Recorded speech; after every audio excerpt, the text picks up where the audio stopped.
வணக்கம். நீங்க ஒரு தலைமை அலுவலர், தேர்தல் அன்னைக்கு இசிஐ நெட் ஆப் பயன்படுத்த போறீங்க இல்லையா? அப்போ நீங்க என்னெல்லாம் தெரிஞ்சுக்கணும், என்னெல்லாம் பண்ணணும்னு எல்லாத்தையும் பத்தி தான் இந்த விளக்கத்துல நாம பார்க்க போறோம். முதல்ல ஆப்னா என்ன, அதுக்கு என்னெல்லாம் தேவைன்னு ஆரம்பிச்சு, அப்புறம் எப்படி லாகின் பண்றது, தேர்தலுக்கு முந்தின நாள் என்ன வேலை, தேர்தல் அன்னிக்கு காலையில என்ன பண்ணணும், நாள் பூரா எப்படி ரிப்போர்ட் அனுப்பணும், கடைசியா சில முக்கிய குறிப்புகள் வரைக்கும் எல்லாத்தையும் படிப்படியா பார்க்கலாம். வாங்க, முழுசா தயாராகலாம். சரி, முதல் விஷயத்துக்கு வருவோம். இந்த இசிஐ நெட் ஆப்னா முதல்ல என்ன, அதை நாம பயன்படுத்துறதுக்கு நம்மகிட்ட என்னெல்லாம் இருக்கணும் பார்க்கலாம் வாங்க. சுருக்கமா சொல்லணும்னா, தேர்தல் நாள் அன்னிக்கு உங்க கையில இருக்கிற முக்கியமான டிஜிட்டல் கருவி இதுதான். நீங்க வாக்குச்சாவடிக்கு வந்துட்டீங்கன்னு சொல்றதிலிருந்து கடைசியா எவ்ளோ பேர் ஓட்டு போட்டாங்கன்னு சொல்ற வரைக்கும் எல்லாத்தையும் இதுல தான் பதிவு பண்ண போறீங்க. வேலையை ஆரம்பிக்கிறதுக்கு முன்னாடி உங்ககிட்ட இதெல்லாம் சரியா இருக்கான்னு ஒரு செக் பண்ணிக்கோங்க. உங்க ஃபோன் ஆண்ட்ராய்டு 8 இல்ல அதுக்கு மேல இருக்கணும், இல்லனா ஐபோன் 15.6 வெர்ஷனா இருக்கணும். முக்கியமா நீங்க எந்த நம்பரை ரிட்டர்னிங் ஆஃபீஸர் கிட்ட கொடுத்தீங்களோ அந்த சிம் கார்டு தான் ஃபோன்ல இருக்கணும். இன்டர்நெட் எஸ்எம்எஸ் பேக் ஆக்டிவா இருக்கணும். அப்புறம் இந்த ஆப்பை பிளே ஸ்டோர் அல்லது ஆப் ஸ்டோர்ல இருந்து மட்டும்தான் டவுன்லோட் பண்ணணும். ஓகே, உங்க ஃபோன் இப்போ ரெடி.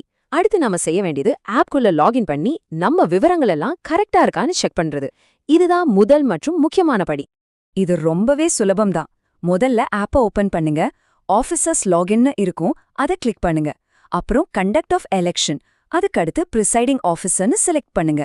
உங்க ரெஜிஸ்டர்ட் மொபைல் நம்பரை போட்டதும் ஒரு ஓடிபி வரும், அதை என்டர் பண்ணா போதும், உள்ள போயிடலாம். இங்க தான் ஒரு முக்கியமான கட்டம் வருது. நீங்க லாகின் பண்ணின உடனேயே உங்க எல்லா விவரங்களையும் ஒரு தடவை செக் பண்ணிடுங்க. அதாவது உங்க பேரு, வாக்குச்சாவடி நம்பர், மொத்த வாக்காளர் எண்ணிக்கை எல்லாமே கரெக்டா இருக்கான்னு பாத்துக்கோங்க. இதுல ஏதாவது தப்பு இருந்தா நீங்க அந்த டிஸ்ட்ரிபியூஷன் சென்டர்லேருந்து கிளம்புறதுக்கு முன்னாடியே ரிட்டர்னிங் ஆஃபீஸர் கிட்ட சொல்லி சரி பண்ணிடணும். இது ரொம்ப ரொம்ப முக்கியம். சரி, இப்போ உங்க முதல் அதிகாரப்பூர்வமான வேலை என்னன்னு பார்க்கலாம். இதை நீங்க தேர்தலுக்கு முந்தின நாளே செஞ்சு முடிக்கணும்.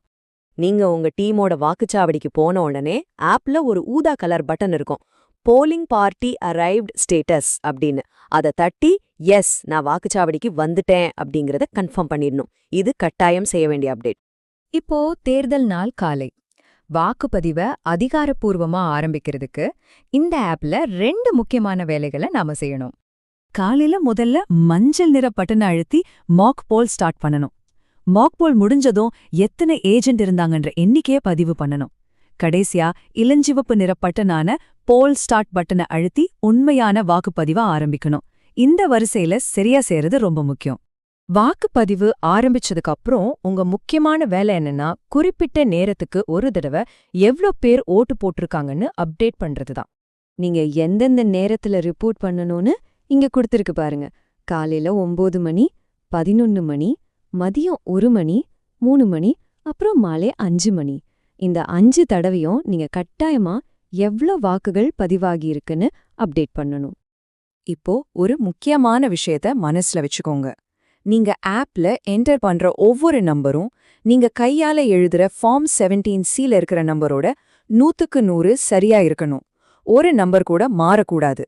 இந்த இடத்துல துல்லியம்தான் எல்லாமே. சாயங்காலம் வாக்குப்பதிவு முடிஞ்சதும் நீங்க ஃபைனல் நம்பர்ஸை ஆப்ல போடணும். போல் க்ளோஸ்ட் பட்டன் சாயங்காலம் 5:30 மணிக்கு மேல தான் வேலை செய்யும். நீங்க நடுராத்திரி 12 மணி வரைக்கும் இந்த ஃபைனல் என்ட்ரிய எத்தனை தடவை வேணாலும் திருத்திக்கலாம். ஆனா 12 மணிக்கு அப்புறம் அது லாக் ஆயிடும், மாத்த முடியாது. கடைசியா இந்த ஆப்பை எந்த சிக்கலும் இல்லாம பயன்படுத்துறதுக்கு சில முக்கியமான குறிப்புகளையும் டிப்ஸையும் பாத்திரலாம். இந்த ஆப்போட சூப்பரான ஒரு அம்சம் என்னன்னா, இது ஆஃப்லைன்லயும் வேலை செய்யும். வாக்குச்சாவடியில திடீர்னு இன்டர்நெட் போச்சுன்னா கூட கவலைப்பட வேண்டாம். நீங்க அப்டேட் பண்ற டேட்டாவை அது ஆட்டோமேட்டிக்கா எஸ்எம்எஸ் மூலமா சர்வருக்கு அனுப்பிடும். லாகின் பண்ணும்போது மட்டும் இன்டர்நெட் இருந்தா போதும். ஆப்போட மேல் வலது பக்கத்துல ஒரு சின்ன ஐகான் இருக்கும். அது பச்சை கலர்ல இருந்தா நீங்க அனுப்பின எல்லா டேட்டாவும் சரியா போயிருச்சுன்னு அர்த்தம். சிவப்பா இருந்தா இன்டர்நெட் இல்லைன்னு அர்த்தம். மத்த கலர்ல இருந்தா சில டேட்டா இன்னும் போகாம பெண்டிங்ல இருக்குன்னு புரிஞ்சுக்கலாம். கடைசியா 3 சிம்பிள் டிப்ஸ். உங்களுக்கு தமிழ் வேணும்னா மெனுல போய் மொழிய மாத்திக்கலாம். மறக்காம உங்க ஃபோன் சார்ஜரை எடுத்துட்டு போங்க.